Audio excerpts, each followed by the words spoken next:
Perintah Nabi, di atas perintah itu ada hakikatnya. Kenapa kita dilarang melangkahi makanan? Kalau makan. Misalnya ada makanan, ada ikan di sini, di sana ada ayam. Kita kadang menyeberang ambil ayamnya, padahal ada ikan di depan.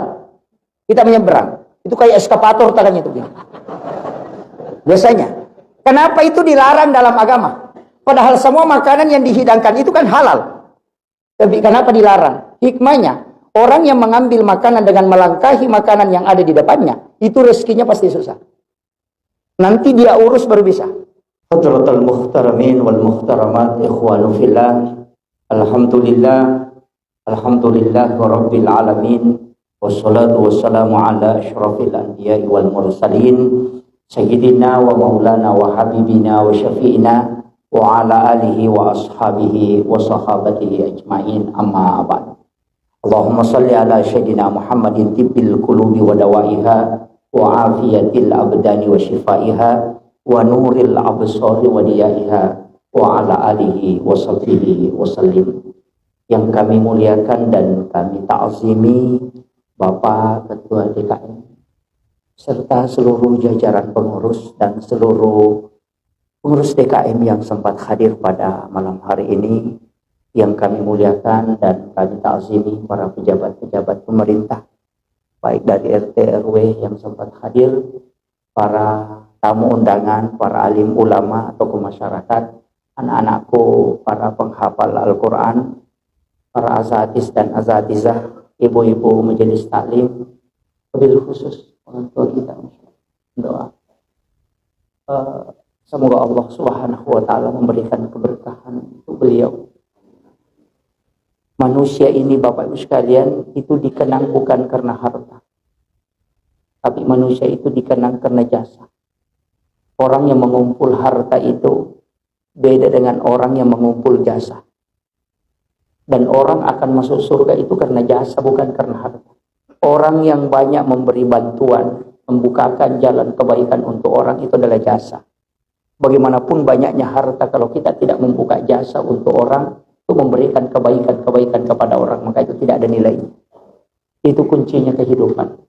Orang yang banyak memikirkan orang dan membukakan jalan kebaikan, maka orang itu juga ketika wafat, maka banyak orang akan datang. Tapi ketika hanya orang mengumpulkan harta, tidak memberikan manfaat ke orang lain, maka sedikit orang datang ketika dia wafat. Itu kuncinya. Makanya pada malam hari ini yang lebih banyak pahalanya sebenarnya panitia, bukan penceramah. Karena gara-gara dia kita bisa mendapatkan ilmu pada malam hari ini. Pahalanya penceramah, pahalanya jamaah dikumpul kemudian diberikan kepada yang mengurus. Itulah kelebihannya mengurus penceramah. Itu makanya luar biasa beliau, sama dengan anak-anak yang menghafal Al-Quran di pondok tahfiz kita ini. Itu pahala guru yang mengajar dan pahala anak-anak yang menghafal itu dikumpulkan kemudian diberikan kepada orang yang membangun tempat itu. Karena tidak mungkin ada guru yang mengajar dan tidak ada anak yang bisa menghafal kecuali ada tempat yang disiapkan. Maka yang menyiapkan tempat itu mendapatkan pahala double dibanding orang yang ada di dalamnya. Itu keberkahannya sebenarnya. Makanya pada malam hari ini saya diundang sebenarnya untuk acara halal bihalal dan juga tabligh akbar. Sekali saya ingin sampaikan bahwa sebenarnya viral itu musibah, Pak. Saya tidak punya tim perekam, tim media tidak ada. Yang muncul itu dari jamaah aja. Saya tidak pernah urus hal-hal seperti itu. Itu yang rekam, ya kayak begini. Kalau saya datang ceramah dan rekam itu yang upload. Saya tidak pernah ada tim apa. Karena wasiatnya guru tak. Itu wasiat ulama. Hanya itu yang saya pegang sampai hari ini. Jadi saya hanya minta doanya. Mudah-mudahan diberikan keikhlasan dan kesehatan untuk tetap istiqomah di jalan dakwah. Karena pekerjaan ini, Pak, berat tantangannya. Berat. Sebenarnya kalau mau aman itu lebih banyak diam. Iya. Cuma saya dipanggil di sini bicara, jadi harus bicara. Kalau mau ambil berkahnya banyak diam. Orang banyak diam itu lebih banyak selamat. Yang banyak bicara itu yang lebih banyak pertanggungjawaban. Makanya cuma kalau saya tidak bicara kita tidak dapat apa-apa. Itu makanya pada malam hari ini kita janjian ya 1 jam aja sudah maksimal. Insyaallah. Biasanya penceramah tidak cukup 1 jam ya. Oh ya. Biasanya berapa menit, Pak? Ya. Ada yang lebih. Waduh. Begini. Halal bihalal adalah bahasa Arab tapi bukan dari orang Arab. Karena istilah halal bihalal itu sebenarnya Soekarno yang minta kepada Ki Wahab Hasbullah. Dulu caruk maruk politik terjadi di Indonesia, ada gesekan-gesekan karena orang sudah konsen di politik, karena Belanda sudah pergi, Jepang sudah pergi, musuh itu sudah pergi, tapi ternyata orang Indonesia yang saling bermusuhan. Sehingga Soekarno meminta bagaimana apa yang harus kita lakukan. Ki Wahab Hasbullah menawarkan kita harus melakukan silaturahmi nasional. Silaturahmi nasional, Pak Soekarno mengatakan itu bahasa itu terlalu sepele dan sudah ada istilah itu. Carikan saya istilah yang belum ada sebelumnya. Nah, maka diberikanlah istilah halal bihalal. Makanya orang Arab juga bingung itu kalau dikasih tahu halal bihalal. Ya. Di Indonesia memang ini unik, Pak. Satu-satunya negara yang ada mudik itu cuma Indonesia. Ya. Haji juga Indonesia yang punya, Pak. As-Sudais itu tinggal di Makkah, haji setiap tahun tidak pernah dipanggil Haji As-Sudais. Ya. Itu karena memang haji itu hadiah dari Belanda. Hanya untuk memata-matai supaya tidak melawan. Jadi semua orang yang dari Mekah itu pasti melawan. Hadratus Syekh Hasyim Asy'ari belajar di Mekah kembali melawan Belanda. Kemudian Ki Ahmad Dahlan dari Mekah kembali melawan Belanda. Makanya dikasihlah gelar haji untuk supaya ditahu ini nanti yang bisa menentang. Tapi lama-kelamaan haji itu bagus juga, Pak. Sebenarnya kalau kita mau ambil, kalau sudah haji Pak Haji, kalau sudah zakat mesti dipanggil juga Pak Zakat, kalau sudah sholat dipanggil Pak Sholat. Gitu. Makanya Bapak Ibu orang Bugis kalau ada hajinya di depan tidak ditulis di undangan jangan marah-marah. Itu hadiah dari Belanda aja itu. Ini untuk nasihat saja kepada haji orang Bugis. Nah, sebab mega ogi ku yelingi undangan adega hajina dia nalo. Nah itu. itu yang nasihat aja itu, Pak. Jangan tersinggung. Kemudian kita sebenarnya kenapa ada istilah halal bihalal? Di dalam saya mau begini, dalam mengkaji tradisi orang Bugis itu punya istilah tafaul. Tafaul sebenarnya ini bahasa Arab dan itu Nabi yang lakukan. Kalau bahasa Bugisnya senongang.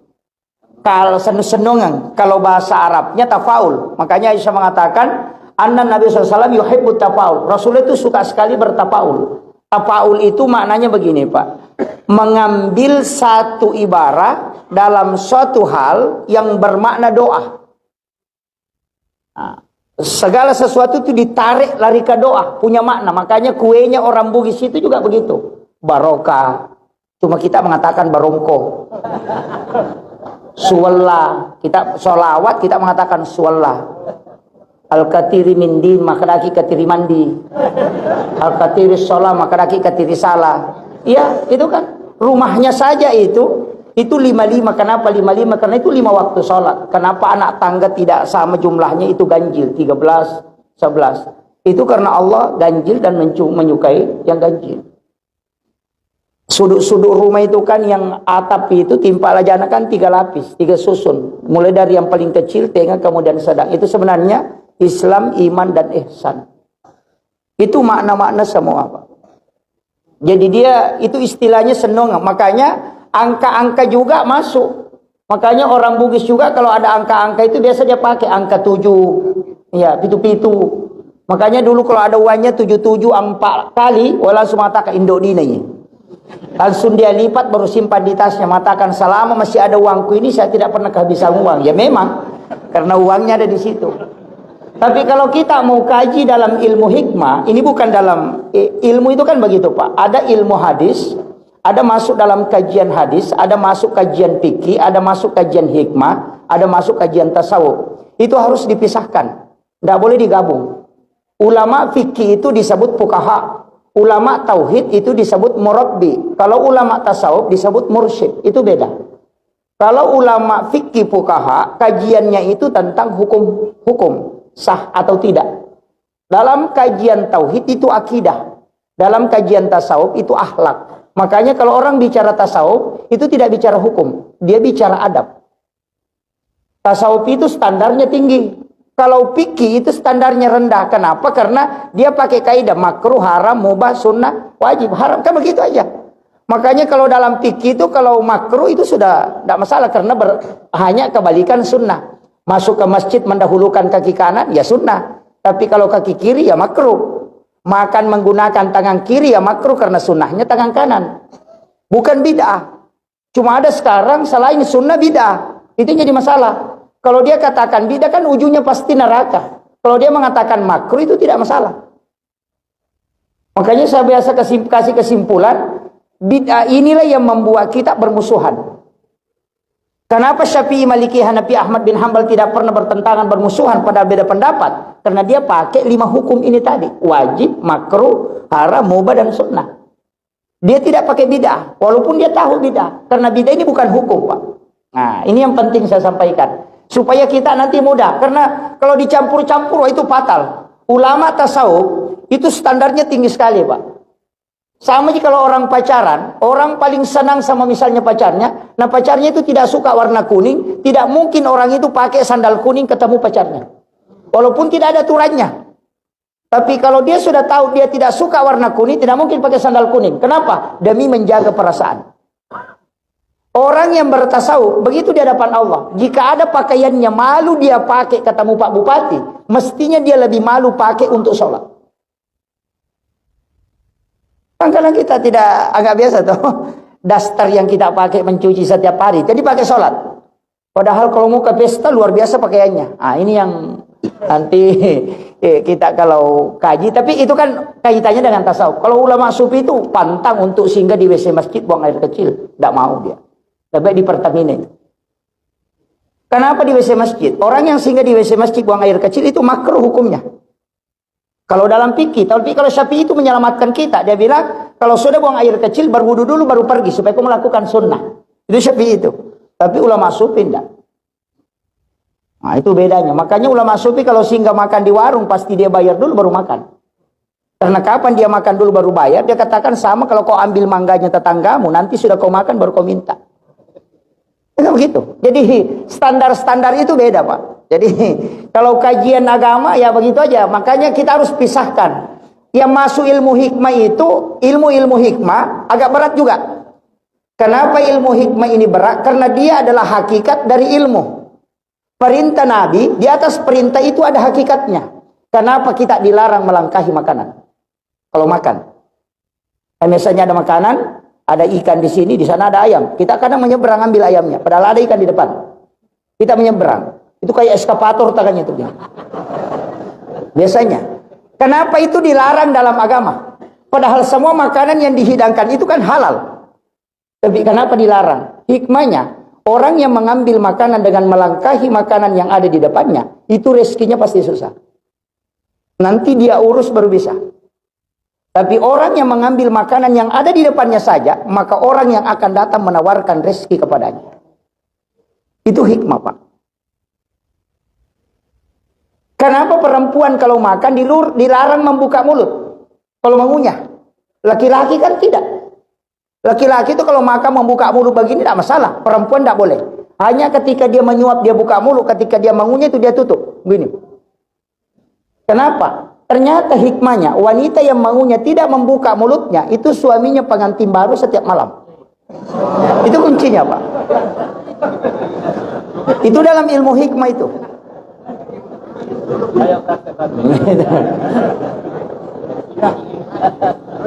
Makanya ulama kita itu dari dulu memisahkan tasawuf dikaji pada bab khusus tasawuf, fikih dikaji pada bab fikih, kemudian tauhid dikaji pada bab tauhid. Cuma sekarang ini kadang ada penceramah dia gabung. Contoh kajian tasawuf dia kasih turun ke tauhid, itu fatal. Saya mengatakan hormat kepada bendera merah putih itu musyrik. Karena contoh akhlak dibawa ke tauhid. Hormat ke merah putih kan itu takzim kepada pejuang negara kita yang berdarah kemudian nyawanya melayang karena memperjuangkan negara. Itu yang kita hormati, bukan benderanya. Hakikat perjuangannya. Itu adab kita kepada pejuang. Tapi kalau ditarik ke tauhid, musyrik itu Pak. Karena hormat itu menyembah. Makanya ada fatwa mengatakan, ada ustaz itu berfatwa bahwa sungkeman ke orang tua itu musyrik. Karena adab dibawa ke tauhid. Ini bahayanya kalau dicampur. Nah kalau kita mau pakai Pak, nah semua biar makan obat itu musyrik juga. Kan begitu. Makanya tidak boleh dicampur. Inilah yang banyak sekarang membuat jamaah bingung. Kita saja yang belajar di pondok juga bingung. Iya kan, kok bisa begini? Nanti dilihat, oh ternyata dia pindahkan. Contoh yang dia pindahkan. Nah, ini yang bahaya. Makanya kalau kajian fikih itu kan banyak perdebatan. Apalagi sekarang Pak, kondisi agak susah. Dulu itu masih uang-uang halal itu aman. Makanya pengurus masjid sekarang itu mulai stres. Karena kalau fikih uang haram, ketika masuk ke dalam masjid, yang tanggung jawab itu panitia masjid. Iya.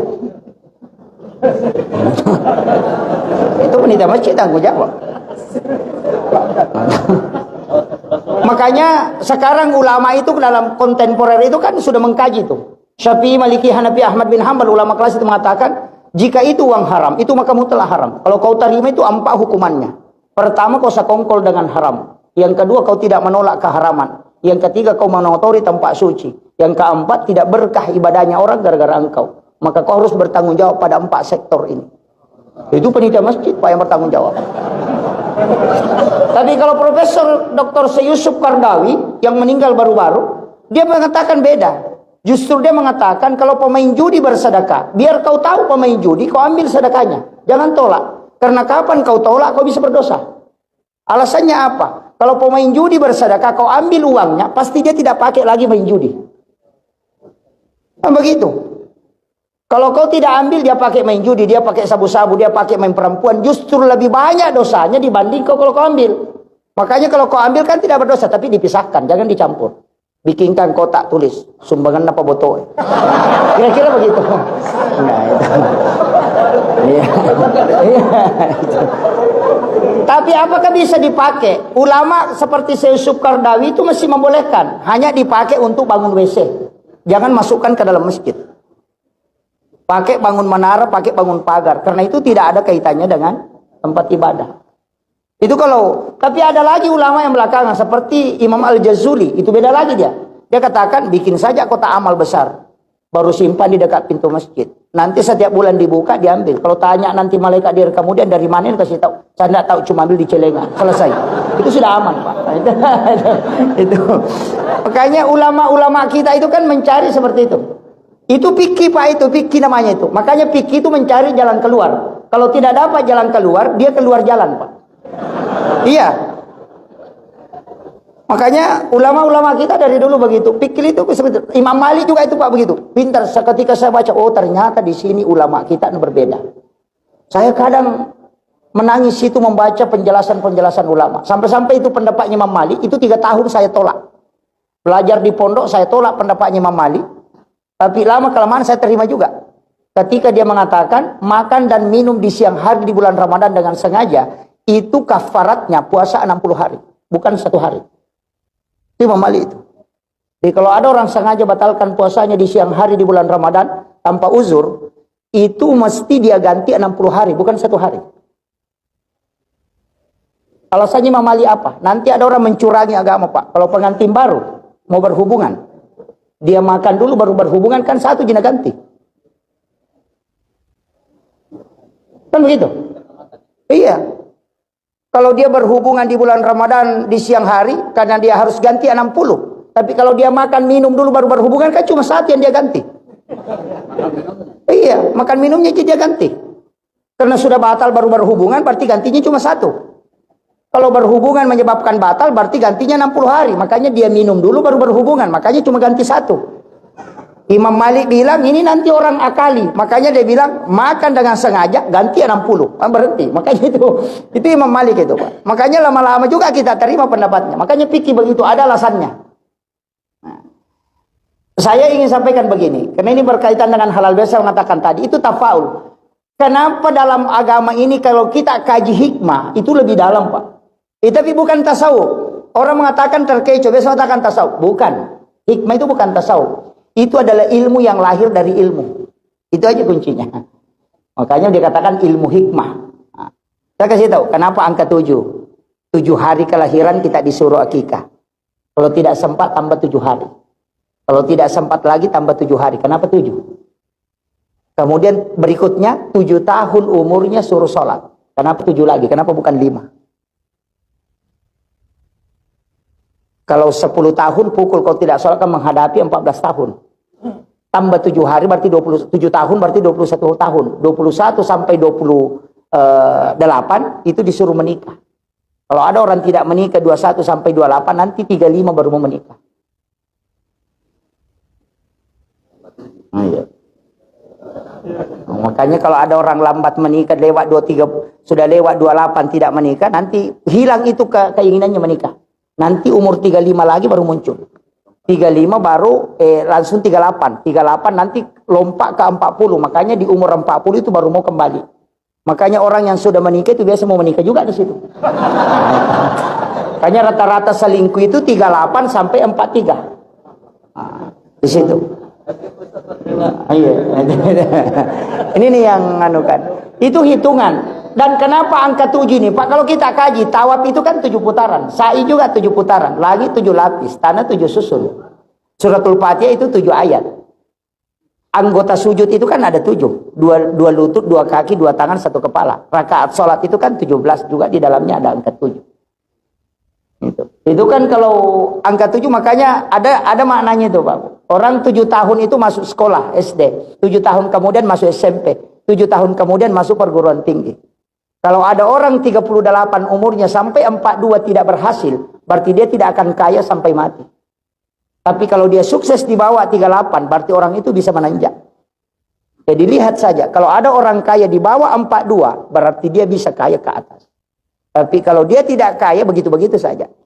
Makanya makanya itu mata tayo ko sompa ko na patapulo ni tang umuru no dia umpama dia cirewa banan lo kampung. Ten rumah no. Itu kan anunya. Itu. Iya. Itu hitung-hitungan dan itu ada memang istilahnya kalau dalam agama ini dikaji para ulama dan itu ilmu hikmah Pak. Banyak sekali. Saya sering temukan itu penjelasan-penjelasan ulama kita. Banyak. Tapi itu susah Pak karena itu tidak masuk dalam kaidah ilmu terbuka. Itu hanya ulama-ulama kasyaf yang tahu. Nah, kemudian ini halal bihalal sebenarnya kita ingin saling menghalalkan. Makanya orang Bugis tadi itu, saya mengatakan orang Bugis itu ada tradisinya. Kalau jabat tangan, kadang tangannya dia bawa ke kepala. Terus begini. Bid'ah juga itu Pak. Dibawa ke dada. Tidak ada di situ. Yang ada itu mengeratkan ketika jabat tangan. Sampai Nabi itu kuat sekali genggamannya. Kalau kita pelan saja baru bawa ke kepala. Sebenarnya itu makna saja itu. Saya maafkan kau, tapi kalau dia bawa ke kepalanya, karena pura itu ready cocok na taruh kere-kere minta kau. Pada pangino. Iya. Artinya kepala aku ini pernah mendidih saking jengkelnya, tapi saya sudah maafkan. Makanya didobel di situ halal bihalal. Artinya ketika jabat tangan saling menghalalkan, tapi hati juga harus terbuka memaafkan. Karena banyak orang open house tapi tidak open. Inilah yang sebenarnya inti dari halal bihalal. Kemudian begini, sebenarnya dalam tasawuf itu Pak, kalau kita ngaji tasawuf ada hal unik itu. Karena tasawuf itu tidak pernah melihat akibat. Yang dia lihat itu asbab. Makanya tasawuf itu selalu lari ke dalam, bukan lari keluar. Makanya di bab tasawuf itu Pak tidak ada bab kikir. Bapak ngaji tasawuf 40 tahun itu tidak temukan bab kikir. Yang ada itu bab tamak. Karena sebenarnya tidak ada orang kikir, yang ada orang tamak. Ya jadi itu sih kata kan nggak tahu masih ke tahu magala mimil lau mega. Oh gitu. Iya. Iya. Akan masih ke yanu dia masih ke ikut magala milau. Oh gitu. Oh betul. Nah, makanya di dalam Al-Quran itu rezeki itu dicukupkan dan dilebihkan. Allah mencukupkan rezeki hambanya dan melebihkan. Jadi tidak ada orang kurang rezekinya itu Pak. Makanya satu orang itu bisa rezekinya dimakan 3 orang. Makanya kalau kita sudah menikah melahirkan anak, anak itu kan tidak kerja, tapi masih bisa kita kasih makan. Makanya 2 orang itu bisa dimakan rezekinya untuk 6 orang. Makanya rezeki itu cukup dan lebih. Jadi memang tidak ada bab kikir, Pak. Sama jika kadang-kadang kita akan ada orang naik ke tanah suci, kemudian tawaf. Sudah itu posting foto deh, dia upload di FB. Nah pertama ke Facebook, alhamdulillah selesai tawaf. Langsung nak komen di bawah, melo yacang. Ya, si tongan ternyata we melo yacang, ini malah sati. Ya. Kan begitu aja, Pak.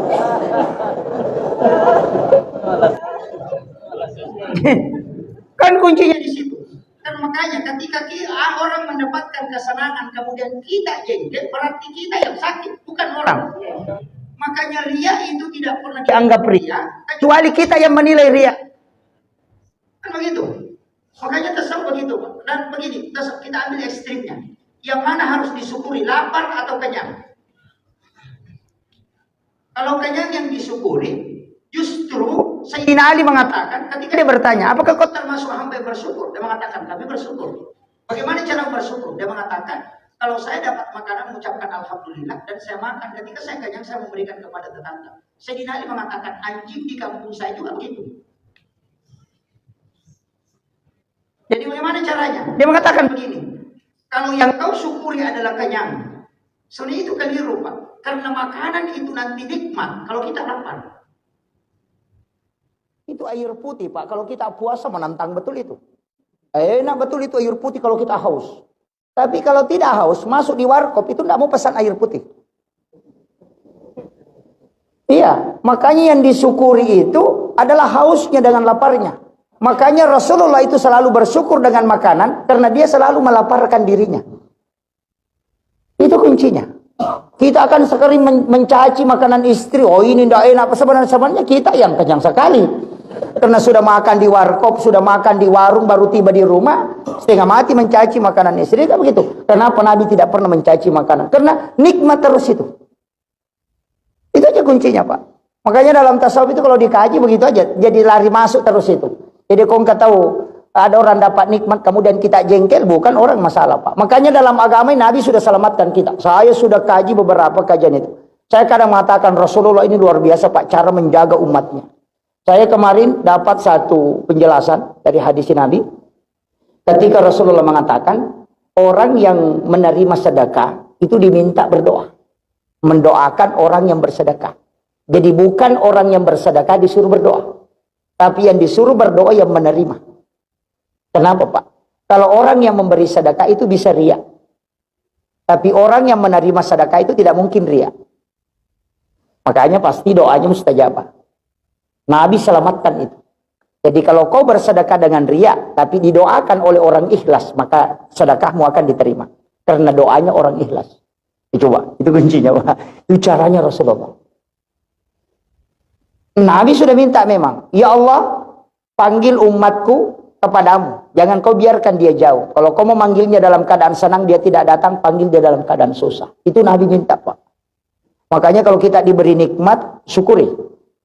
Senang dengan keluarga, kasih sayang istri bagus, kasih sayang suami bagus, usahakan banyak sujud. Kenapa? Nanti dipanggil dalam keadaan susah. Makanya kalau ada orang suaminya baik-baik sama dia, kemudian dia tidak sholat, cuma nonton sinetron, atau tuh 5 kali ngami pakai lo, nanti suaminya akan selingkuh. Kenapa? Karena nanti dia datang kalau selingkuh suaminya. Datang kepada Allah. Kadang-kala perempuan, Pak, nanti bangun tahajud kalau suaminya selingkuh. Sikirnya lagi kencang-kencang. Subhanallah, subhanallah. Kenapa? Suaminya selingkuh. Iya. Jadi seakan-akan begitu. Maka dia Nabi tak, iya kotoli menyamang itoli na dia talau oli susai. Ketika sehat dia tidak sujud, datangkan penyakit supaya dia bisa sujud. Jadi itu bukan musibah, Pak. Itu nikmat dalam bentuk menyusahkan.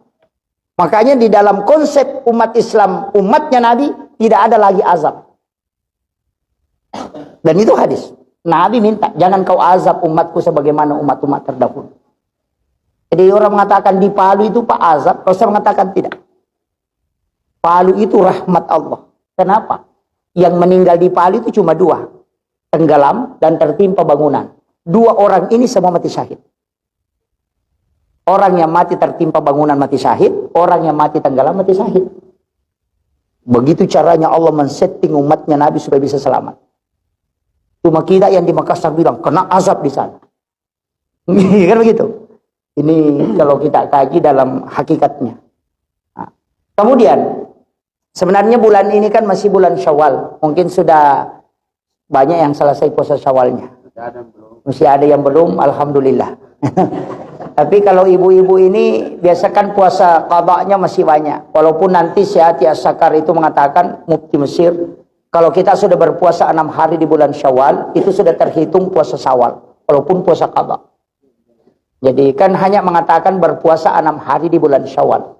Jadi kalau kau puasa qada 6 hari, itu sudah masuk puasa Syawal juga. Karena sunnah bisa digandeng dengan fardu niatnya. Sunnah dengan sunnah boleh, sunnah dengan fardu boleh. Yang tidak boleh itu fardu dengan fardu. Puasa qada dengan puasa nasar disatukan itu tidak boleh. Kalau sunnah puasa Senin Kamis diniatkan juga puasa Syawal itu boleh. Nah, walaupun nanti puasa Senin Kamis ini banyak juga orang yang keliru, Pak. Sama dengan puasa Syawal, mengatakan berpuasa 6 hari di bulan Syawal sama dengan berpuasa 1 tahun penuh. Itu orang baru bangun itu. Sebenarnya itu puasa di bulan Ramadan full, kemudian ditambah 6 hari. Kenapa? Karena itu tadi ayat yang dibaca Pak Imam, man ja'a bil hasanati falahu asyru amsalihha. Setiap satu kebaikan itu dikali 10. Makanya 30 di bulan Ramadan itu dikali 10 berarti 300. 6 hari di bulan Syawal dikali 10 berarti 60. 360. Nah dalam 1 tahun itu kan 360 hari. Makanya katanya berpuasa 1 tahun penuh. Ada orang macam-macam Pak, tidak puasa Ramadan, puasa Syawal. Baru udah bilang 1 tahun, wah itu orang baru bangun itu. Parah itu. Nah, itu. Makanya ulama kita itu kan biasa menjelaskan. Sama dulu, saya kan pakai puasa Senin Kamis. Hari Kamis itu kan kenapa kita puasa? Nabi kan ditanya kenapa puasa. Rasulullah mengatakan karena ya pahala di store. Hari Kamis itu kan di store pahala. Malaikat itu Pak melapor setiap hari Kamis. Makanya kalau kita berdoa hari Jumat itu tidak dilapor, hanya ditulis. Hari Sabtu ditulis. Itu malaikat akan menulis 1 minggu itu, baru dia lapor hari Kamis. Makanya kalau Bapak mau berdoa hari Senin, hari Selasa, hari Rabu, itu nanti Kamis baru dilapor. Sama aja pejabat, kita masukkan proposal di kantor kecamatan, nanti misalnya tanggal sekian baru dia bawa ke kantor gubernur. Jadi jangan langsung tunggu bilang harus cair, kan belum dilapor. Malaikat juga begitu. Makanya kalau hari Senin minta sepeda, Selasa minta motor, malaikat juga pusing Pak. Ini saya belum lapor sudah berubah. Begitu aja. Kan itu aja kuncinya. Pakai logika sederhana aja Pak. Toh. Makanya Imamul Ghazali mengatakan ijabud du'a arba'ina yauman mania. Kalau doanya mau diterima 40 hari jangan ganti doa. Minta terus. Sama juga kalau kita ada anak kita tuh hari Senin, mak belikan kak sepeda. Hari Selasa, mak belikan kak motor-motor. Besoknya lagi, mak belikan kak baju baru. Pasti kita belikan es krim supaya dia diam. Padahal dia tidak minta es krim, tapi kita tahu kalau dikasih es krim langsung diam ini. Tapi kalau ada anak, mak belikan kak sepeda. Pulang kita dari kantor, mak ada minta sepeda aku. Mungkin ke kantor, mak ingat belikan kak sepeda. 1 minggu saja anak kita selalu mengatakan, mak belikan kak sepeda. Kalau kita punya uang pasti kita belikan. Karena kita yakin dia betul-betul mau. Itulah makna wa isa salaka ibadi anni fa inni qarib ujibu da'watana iza da'an. Karena berdoa itu penting Pak, kita tahu juga konsepnya. Kan banyak orang Pak, hari Senin minta sepeda, Selasa minta motor, hari Rabu minta pangkat. Malaikat bilang, belum pilih lapor. Makanya nanti kalau apa dia minta, enggak tahu apa banyak sekali, enggak usah kasih dulu. Itu masalah. Ini kuncinya. Makanya kenapa ada sholat? Ini penting. Ini yang kaitannya. Kenapa ada sholat, Pak? Sholat itu kan isinya doa, toh. Makanya sholat ini kan bukan tujuan. Sholat itu bukan tujuan. Kalau orang mengatakan sholat itu tujuan, oh keliru betul itu. Sholat itu cuma alat. Sama dengan kalau kita mau ke Jakarta, bisa naik mobil. Tapi mungkin 1 bulan baru sampai. Kalau mau cepat, naik kapal. 3 hari. Tapi ada lebih cepat, naik pesawat. Tapi kalau mau lebih cepat, menelpon saja. Langsung toh. Sholat inilah menelpon. Makanya sholat itu yang ditulis oleh malaikat, itu sholatnya Pak. Sholat itu kan begini. Ini yang dulu saya harus jelaskan supaya kita paham betul. Sholat ini, apa bedanya sholat sunnatatul masjid dengan sholat sunat taubat? Niatnya aja toh. Rukuknya sama, rakaatnya sama, bacaannya sama, tahiyatnya sama. Cuma niatnya yang menyebabkan dia berbeda. Makanya sholat itu alat. Orang kalau mau jalan, mau berdoa, hari Senin dia mau jalan, hari Rabu kembali. Nah Kamis baru dilapor. Berarti kalau dia jalan hari Senin berdoa saja dia tidak sholat, malaikat belum lapor. Nah kita mau melakukan perjalanan, makanya laksanakan sholat sunnah musafir. Karena sholat tidak pakai perantara, dia langsung tembus. Tidak menunggu hari Kamis. Dari situlah sehingga setiap masalah yang dihadapi ada di sholat. Ada namanya sholat sunnah hajat, ada namanya sholat sunnah taubat. Kenapa ada sholat sunnah taubat? Nah ada doa taubat.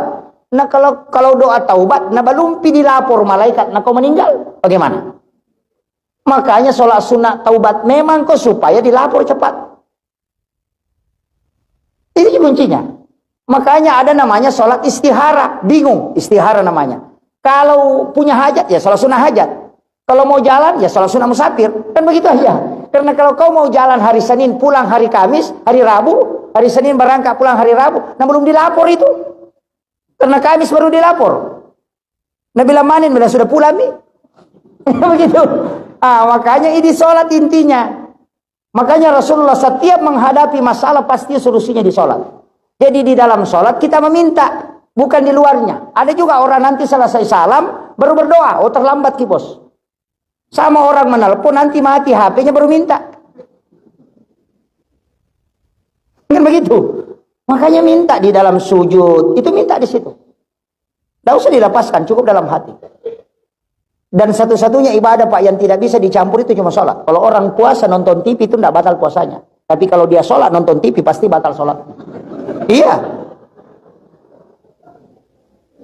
Betul. Orang haji itu boleh makan, boleh bicara. Tapi kalau orang sholat tidak mungkin.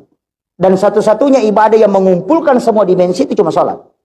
Dia harus menghadap ke Baitullah, harus dalam keadaan ada wudhu, harus dalam keadaan tertutup auratnya. Itu cuma sholat Pak. Kalau orang puasa itu bisa tidak pakai celana. Tidak ada pengaruhnya puasanya. Ini penting. Makanya satu-satunya ibadah, dan makanya kenapa sholat kita dilarang tutup mata. Kenapa sholat harus ada didengar oleh telinga. Itu hikmahnya luar biasa Pak. Karena mata ini nanti yang ditanya. Telinga ini yang ditanya. Kalau telinga tidak dengar, dia bilang saya tidak dengar. Kalau bibir tidak ucapkan, karena ini yang ditanya. Makanya ketika kita sholat harus ada yang bunyi. Mas sau-sau istilahnya. Telinga harus dengar, mata harus melihat. Karena itu yang jadi saksi kala. Jangan tutup mata begini baru. Apa itu? Ini kan begitu. Ini penting. Karena itu tujuannya kenapa Nabi melarang kita tutup mata. Karena itu semua menjadi saksi nanti. Kemudian di bulan Syawal ini kan puasa sunnah Syawal tadi. Kalau saya pribadi Pak, ada satu ibadah yang di bulan Syawal ini yang saya tidak pernah tinggalkan. Sudah hampir 18 tahun. Itu sholat sunnah utakah. Ini yang paling bagus. Itu dalam kitabnya Syekh Abdul Qadir Jilani dalam kitab Al-Gunyah. Sholat sunnah utakah ini kan sholat sunnah 8 rakaat yang dikerjakan di bulan Syawal. Pas masuk Syawal kita kerjakan. Bisa sekali, bisa 5 kali, bisa setiap hari. Ya semampunya saja lah. Cuma 1 kali dalam sehari semalam, jangan didobol. Jadi kalau dikerjakan di siang hari bisa di waktu duha, sekaligus niatkan duha. Jadi kan sholat sunat itu bisa diniatkan 2 Pak. Sholat sunat tahiyatul masjid sekaligus sholat sunat wudu itu kan bisa. Jadi kita masuk ke masjid, niatkan sholat sunat tahiyatul masjid sekaligus sholat sunat wudu. Itu bisa. Sholat sunat utaka bisa diniatkan dengan sholat sunat duha. Itu sholat sunat utaka Pak. Saya belum pernah menemukan hadis Nabi. Nabi bersumpah 5 kali dalam satu hadis, kecuali di utaka. Demi Allah yang jiwaku berada di tangannya, kata Nabi. Siapa yang mengerjakan sholat sunnah utaka dan punya penyakit, maka pasti ada yang akan menyembuhkan. Itu Nabi bersumpah. Kalau bapak punya penyakit, dokter tidak tahu penyakit apa, laksanakan sholat sunnah utaka. Pasti ada yang datang mengobati. Makanya dalam kisahnya berbuku Dama itu, penulis kitab Al-Mughni itu mengobati anak muda yang di Mesir, yang kena kanker mata kalau kita sekarang. Karena biji matanya sudah keluar. Dokter sudah angkat tangan. Tapi dia mengerjakan sholat sunnah utaka. Imam Qudamah itu bermimpi didatangi Rasulullah, dikasih tahu ludahi matanya. Itu dalam mimpi aja diludahi. Padahal jaraknya itu kan 200 km lebih. Ditanya siapa yang mengobati matamu, dia bilang Imam Qudamah. Bilang, kapan datang? Dan tidak, tadi pagi diobati. Itu tidak ada orang percaya, tapi matanya sembuh betul. Ketika ditanya belum kudam, apa jawabannya? Kalau dia mengatakan saya ngobati, memang betul. Tapi saya tidak datang, cuma dalam mimpi saya ludahi. Itu sholat utaka, Pak. Yang kedua, Rasulullah mengatakan, siapa yang mengerjakan sholat sunnah utaka, maka lidahnya akan dimudahkan dalam menyampaikan kalam-kalam hikmah. Makanya kalau ada kepala desa, ada anggota dewan tidak bisa bicara, tidak bisa bawakan sambutan, suruh kerjakan sholat sunnah utaka. Iya. Betul. Kalau ada anak-anak kita di pesantren, kita mau dia jadi penceramah, suruh kerjakan sholat sunnah utaka. Dimudahkan oleh Allah. Iya. Kemudian yang ketiga, siapa yang punya utang kata Nabi, pasti akan dilunasi. Itu kuncinya. Dan itu Nabi bersumpah, Pak. Di demi Allah yang jiwaku berada di tangannya. Itu setiap satu manfaat, Nabi bersumpah. Cuma cara kerjakan sholat ini agak lain. Karena surahnya itu surah Al-Ikhlas 15 kali setiap satu rakaat. Jadi 2 rakaat itu 30 kali surah Al-Ikhlas. Itu tidak boleh diganti tuh. Mulai rakaat pertama sampai 8 itu Al-Ikhlas semua itu. Dan itu 15 kali. Jadi rakaat pertama sesudah Fatihah 15 kali, rakaat kedua sesudah Fatihah 15 kali. Kemudian setelah salam berdiri lagi ambil, rakaat pertama 15 kali lagi sesudah Fatihah. Jadi selalu surah Al-Ikhlas.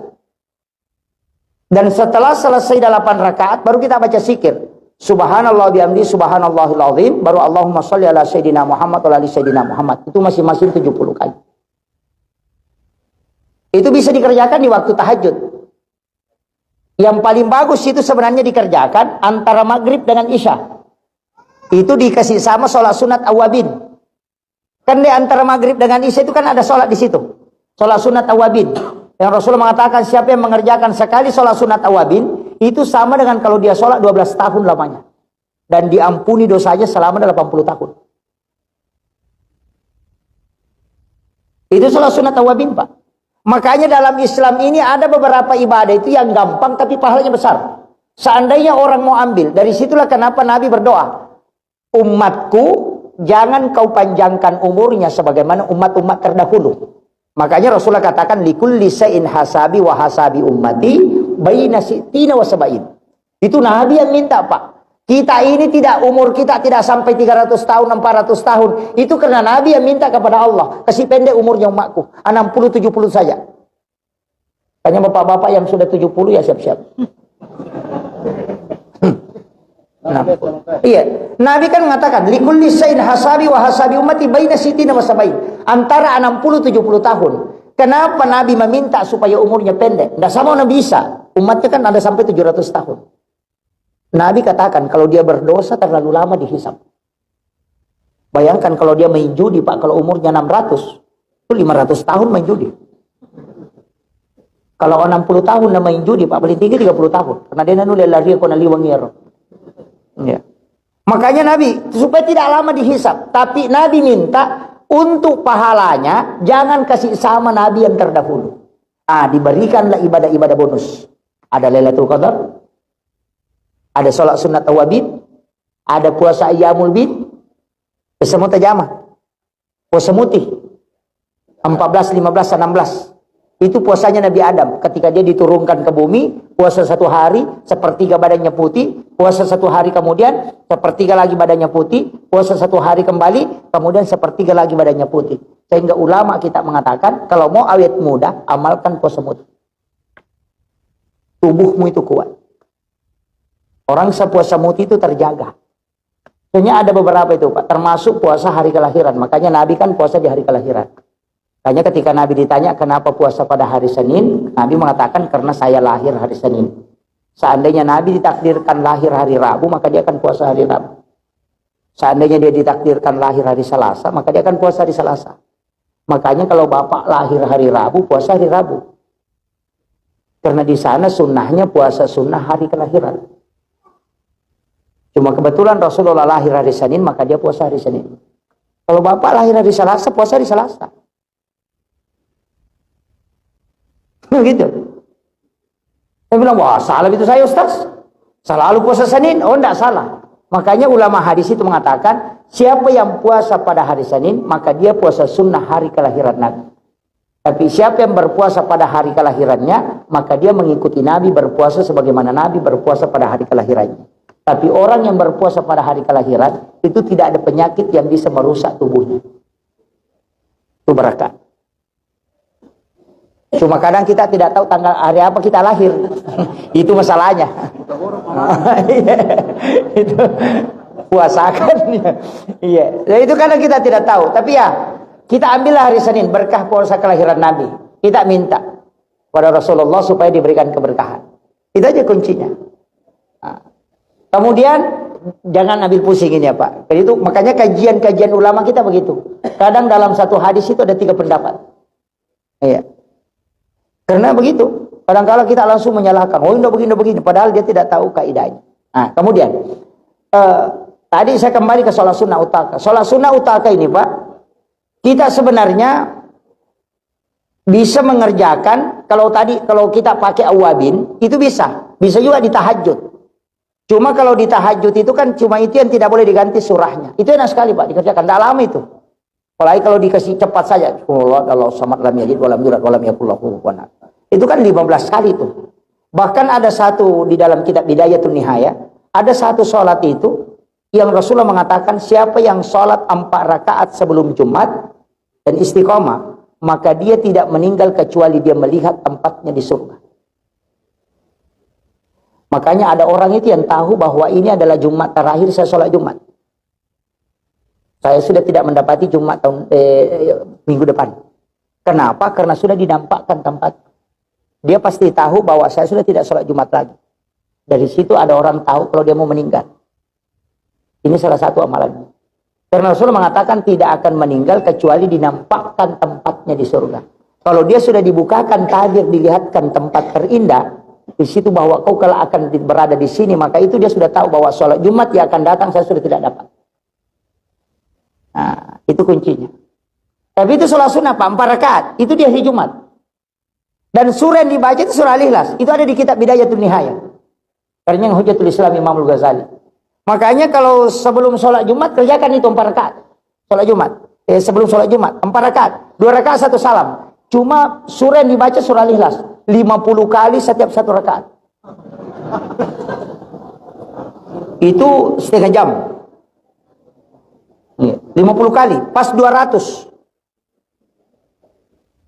Kalau bisa, dan itu memang 50, jumlahnya 50. Makanya saya bilang ada beberapa sholat itu Pak, termasuk sholat sunnah sesudah Isya. Kita akan tadi langsung mulai acara. Ada sholat sunnah, silakan. Yang sholat sunnah itu bagusnya sebenarnya dibawa pulang ke rumah.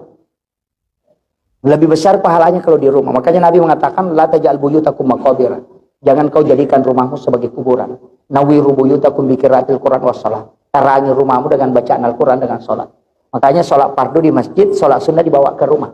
Cuma kalau dibawa pulang ke rumah tidak dikerjakan, kerjakan saja di masjid. Karena setannya besar kalau di rumah. Itu saja kuncinya. Sesekali Pak ada amal rahasia yang tidak dilihat orang. Kalau di masjid kan masih dilihat orang. Kalau di rumah kita berdua-duaan dengan Allah. Dan ingat, kita harusnya mestinya bikin mihrab. Di rumah itu ada tempat sholat khusus. Ulama-ulama yang mustajabah doanya itu hanya karena mihrab. Di dalam kamarnya itu dibikin skat, kemudian ditutup, kemudian di situ masuk sholat. Guru TK Abdul Rahman Abu Dale kan bagi 2 kamarnya, sebelah dia tempati sholat, sebelahnya dia tempati tidur. Guru TK Haji Maimun Subairi juga dia kunci kamarnya ketika dia mau ke tanah suci, tapi meninggal di sana baru dibuka. Itu ada kamar, di kamar pribadi itu ada mihrab. Rata-rata kiai itu Pak punya mihrab. Bukan musala, kalau musala itu kan kamar dibikin. Kalau mihrab itu tempat sholat di dalam kamar. Itu luasnya seperti lubang kuburan. Itu tembus Pak.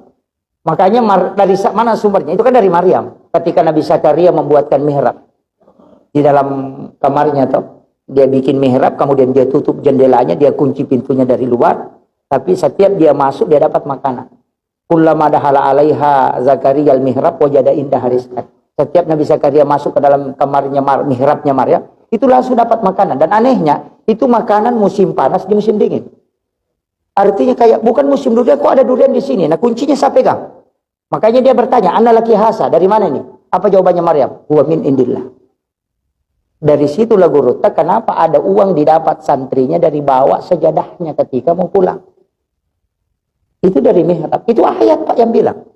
Makanya ulama kita dulu itu amalkan aja itu Al-Quran itu. Ini bukan hadis. Kalau hadis masih bisa dipertentangkan. Tapi ini Al-Quran. Gitu. Makanya guru itu di mihrabnya itu ada bantal kecil. Ketika ada nak santri mau pulang tidak ada uangnya, biasa dia, Pak Kiai, guru tak, dia kagak tamparan, kada taman aku kamar enak minta kurawan nang kangulung. Dia masukkan tangannya itu dapat uang dan tidak pernah habis. Dasar anak-anak kalau dapat uang pulang lapor ke temannya, dapat uang dari guru tak. Pergi lagi minta itu. Tapi kenapa tidak pernah habis? Dari mana? Wa min indillah. Itu karena dia membuat tempat mihrab. Ini yang orang tidak tahu, Pak. Makanya tempat imam itu disebut mihrab. Bukan masjid. Makanya imam yang berdoa. Masjid ini kita luar biasa Pak. Ini sudah lengkap betul ini. Karena ada jalur khususnya. Imam itu tidak boleh sebenarnya lewat sini. Imam itu harus lewat pintu sini. Kalau ada imam dia lewat pintu imam. Itu punya karam itu Pak. Makanya imam-imam besar itu tidak pernah kita lihat di pintu umum. Nanti selesai iqamat orang baru masuk ke masjid. Kalau dia dari rumahnya itu langsung sholat sunat di situ. Tidak keluar itu. Selesai doa bersama, tidak sholat sunat dalam masjid. Langsung kembali. Karena itu rumahnya nanti. Kalau ada imam 3 tahun saja dia rutinkan sholat sunat di situ, tidak sholat sunat di masjid, kecuali yang berjamaah, maka dia tidak akan meninggal kecuali dia ketemu langsung dengan Rasulullah. Itu kesyaf langsung itu. Itu yang diajarkan ulama kita. Saya pernah ngaji tasawuf imam, itu 8 bulan. Tidak khatam, makanya saya tidak mau jadi imam. Iya. Itu berat. Makanya imam lepas itu. Dan imam itu tidak boleh bicara di tempatnya. Denawa dengan keadaan na lepaka lila konrona matuda masampaya. Karena itu tembus tempatnya karena dia adalah mihrab. Makanya kalau ada ustaz di belakang, tidak usah sarahkan doa ke belakang. Kau saja yang baca karena tempatmu yang tembus ke aras. Itu kunci. Maka ada berakak. Apa berakak? Kau yang baca. Kita mengaminkan saja. Karena ustaznya kan paling 1 kali datang. Nah doa 40 hari itu mudah mustajabah. Makanya imam harus istiqomah. Itu kuncinya. Kemudian yang ketiga, kalau imam itu Pak, kalau mampu lakukan, setelah selesai sholat isya dan sholat subuh, jangan tinggalkan tempat. Duduk di situ tafakkur. Kemudian bertawassul. Kirimkan Fatihah Rasulullah. Kemudian para nabi dan rasul yang dekat dengan Allah. Kemudian para wali-wali Allah. Wabil khusus sampai wali. Syekh Abdul Qadir Jilani, Syekh Ahmad Ar-Rifai, Syekh Ibrahim Ad-Dasuki, Syekh Ahmad Al-Badawi. Kemudian muslim dan muslimat, mukmin dan mukminat al-ahya'i minhum. Kemudian orang tuanya. Kemudian guru Al-Qur'annya. Siapa yang mengajari dia Al-Quran. Setelah itu, kemudian dia doakan semua orang. Setelah itu baru minta, ya Allah, ketika ada umat jamaahku kau mau ambil, beritahu aku. Begitulah imam dulu, dia tahu kalau ada jamaahnya mau meninggal. Dikasih tahu memang didatangi minta izin. Dia mengatakan saya sudah minta izin untuk melepaskan diri dari jamaahmu. Dia sudah tahu dia akan meninggal besok. Dari situ Pak. Itu ilmunya. Cuma disembunyikan orang. Tidak mau kasih tahu kita. Ulina subuh. Saya itu kasih tahu saja. Salah tuh. Kayaknya kasih tahu imam. Tapi kalau ada imam lewat di pintu besar, itu susah khusyuknya. Makanya harus lewat pintu khusus. Karena biarpun bagaimana tingginya bacaannya orang di belakang tidak akan terpengaruh. Kenapa? Karena dia punya jalur khusus. Sama jadi listrik Pak. Kalau menyala 1000 watt di belakang, balonnya 1000, baru pembatasnya 800, pasti lato kalau menyala itu. Sama jadi imam. Kalau lebih tinggi kehusyuan makmumnya, makanya dia tidak bisa lanjut bacaan. Kalau dia lewat jalur khusus tidak terganggu. Biar bagaimana tingginya, karena bukan jalurmu kau pakai. Begitu. Itu aja kuncinya. Nah, ini. Makanya dalam ini sudah ulama kita sudah mengajarkan itu. Kemudian ada juga ibadah tapi agak berat. Sudah sholat subuh, jangan tinggalkan masjid, tinggal berzikir. Nanti masuk waktu suruh, paling bagus tambah 10 menit, baru sholat sunnah isyraq, baru pulang. Itu sama dengan haji dan umrah bersama Nabi 3 kali. Tamah, sempurna. Siapa yang mampu melakukan itu? Itu sebenarnya seandainya ditulis panitia di sini Pak bikin baliho. Siapa yang datang sholat subuh berjamaah, tidak pulang sampai matahari terbit, laksanakan sholat sunat 2 rakaat, dikasih uang 800 juta, insya Allah Pak jam 2 subuh sudah penuh masjid. Itu sholat sunnah isyraq itu Nabi mengatakan umrah dan haji bersama aku sempurna. Nabi mengatakan tamma. Tapi susah didapat itu, Pak. Dan itu hikmahnya apa? Ya kau angka tahu, apa tamu pikanai narewa, maka susah rezekinya. Iya, pulang dari masjid. Makanya itu sunnahnya nanti kelihatan tanah baru kita pulang. Iya. Pita nai napa kirewa. Iya na tu napa tareka kata mata riolo makada aja mu rewa ku pusamopo. Aja mu sappa idale ku pusamopo. Itu maksudnya. Artinya pusa depa mu ita nai mu rewa. Kapan ada orang nanti tanah kelihatan baru dia pulang, maka rezekinya dimudahkan selamanya itu dalam satu hari itu. Itulah yang disunnahkan oleh Nabi. Tapi itu yang kita tinggalkan, Pak. Assalamualaikum, lupa dimasuk. Iya, angka lalu Pak aku pasai, tapi dua mau pinangkah. Palalu dale itu, tapi dia itu gagap. Tidak ada di sini. Insyaallah. Ini sudah 1 jam ini. Oh iya, betul. Iya, ditambah sedikit. Begini, saya kasih ilmunya. Sebenarnya dalam agama ini, Pak, ada konsep yang sangat mudah. Cuma kadang-kala di jamaah tablik itu kadang teman-teman saya dari jamaah tablik, saya kadang berbangga dengan dakwahnya. Tapi saya juga kadang kasihan. Karena ada istilah sekarang yang seakan-akan memisahkan. Gurta Kiai Yusuf itu sudah menjelaskan. Gurta Kelisi Dendring. Ketika orang mengatakan dunia itu sementara, akhirat selamanya. Karena ada istilah itu. Ini istilah benar, Pak. Kalau dipahami salah itu fatal. Betul. Istilahnya benar. Tapi kalau salah dimemahami itu fatal itu. Kenapa? Saya kasih tahu.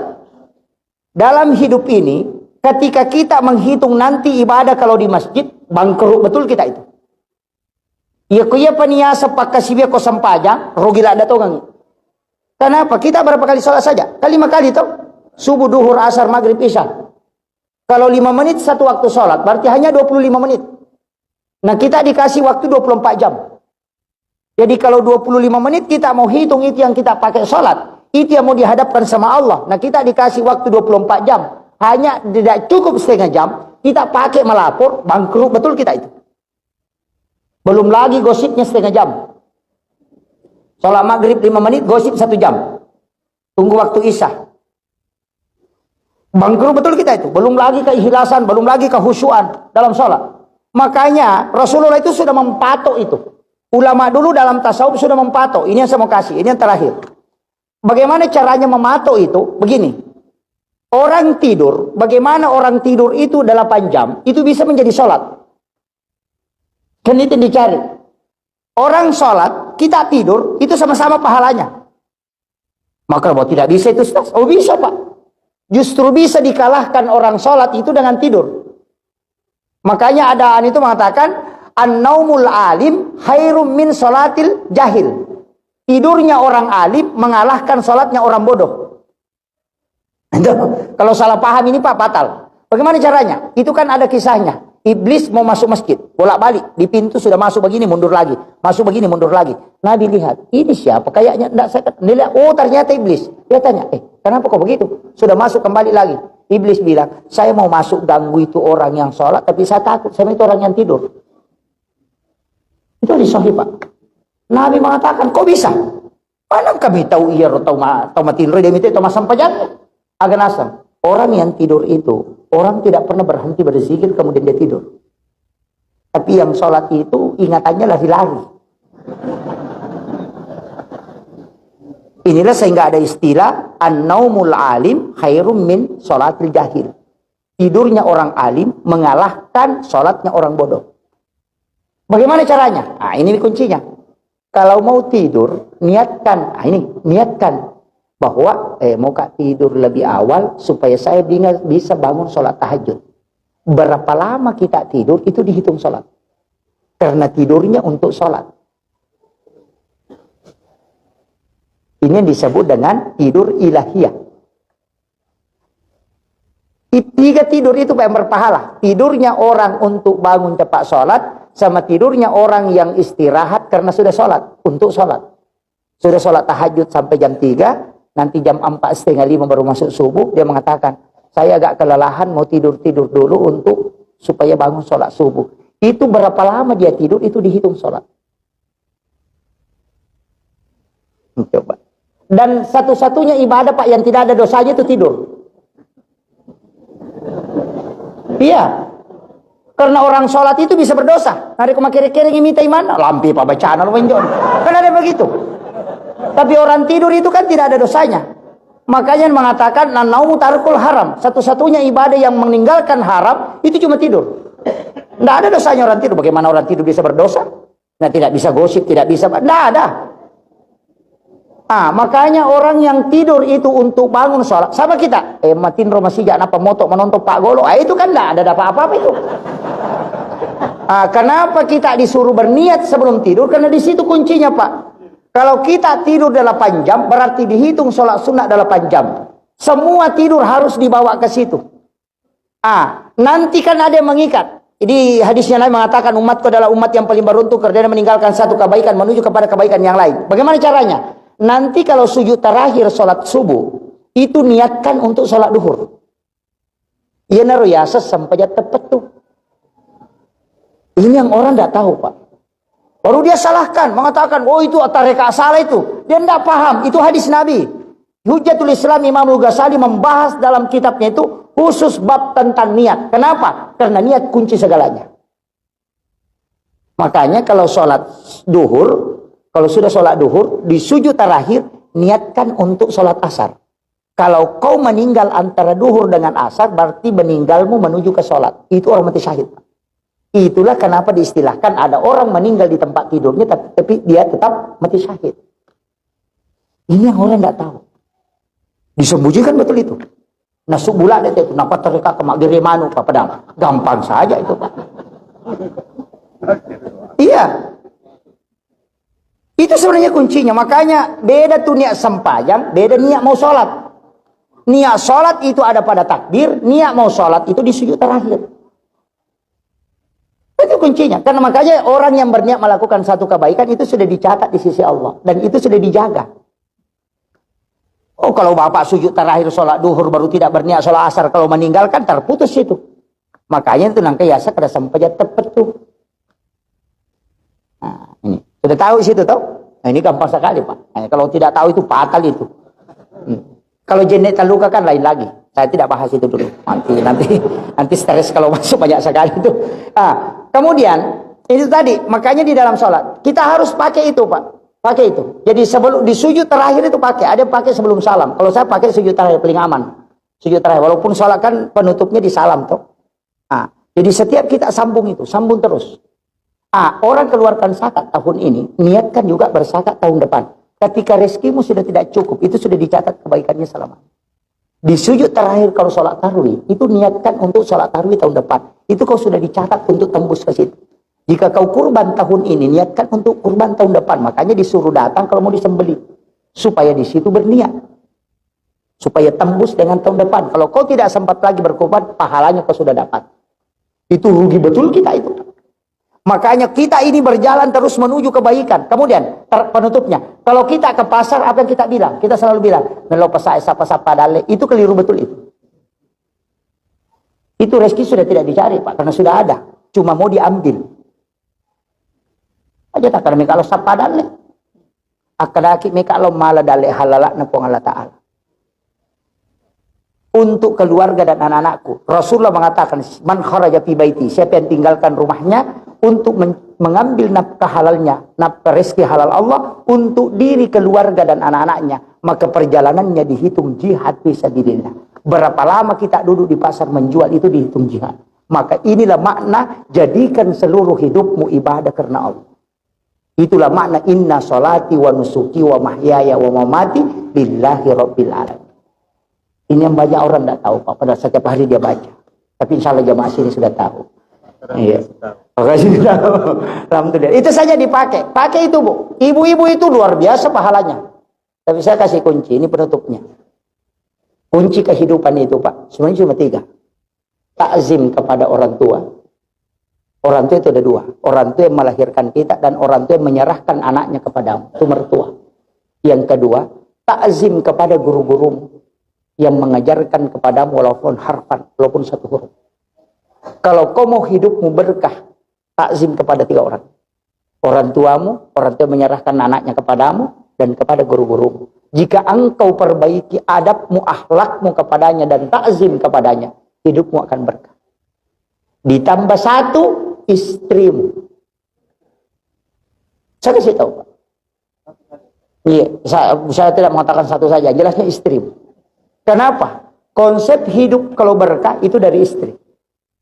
Bapak-bapak melihat orang sukses, itu bukan dari dia sepenuhnya. Itu besar pengaruhnya siapa yang di samping. Betul, Pak. Jika engkau perbaiki kasih sayangmu kepada istrimu, maka hidupmu pasti berkah, rezekimu akan berkah. Tapi ketika engkau mencoba menyeleweng, pasti kau akan jatuh. Dan disitulah awal kehancuran manusia. Kita mau tahu, Soeharto orang hebat, siapa yang tidak kenal? Dengan tangan besinya dia memimpin. Tapi ketika Ibu Tin wafat, tidak bisa bangkit. Habibie orang hebat, siapa yang tidak mengakui Pak Habibie? Tapi ketika Ibu Ainun wafat, selesai. Susilo Bambang Yudhoyono yang masih hidup sampai hari ini, hebat, 2 kali jadi presiden. Tapi ketika Ibu Ani wafat, sampai hari ini tidak bisa bangkit. Itu yang orang tidak baca. Itu kuncinya. Makanya saya selalu bilang, siapa yang paling tinggi kasih sayangnya kepada istrinya, maka hidupnya pasti berkah. Pejabat yang hebat, lihat siapa yang di samping. Bukan dia, Pak. Karena tangannya istri, itu 3 kali lebih cepat doanya diijabah dibanding laki-laki. Baru saya kasih tahu, kalau kita mau tahu, pimpinan pondok pesantren ada di Jawa, hafal Quran 30 juz, ribuan hadis dia hafal, tinggal di pondok pesantren, ribuan santrinya, tapi dia jatuh sehina-hinanya hanya karena selingkuh.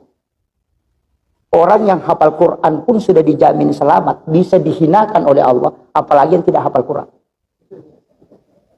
Itu kunci. Maka pejabat, orang kaya, kalau mau mencoba main perempuan, pikirkan itu. Karena di situ awal kehancuran. Dan pasti sehina, makanya wasa'asabila.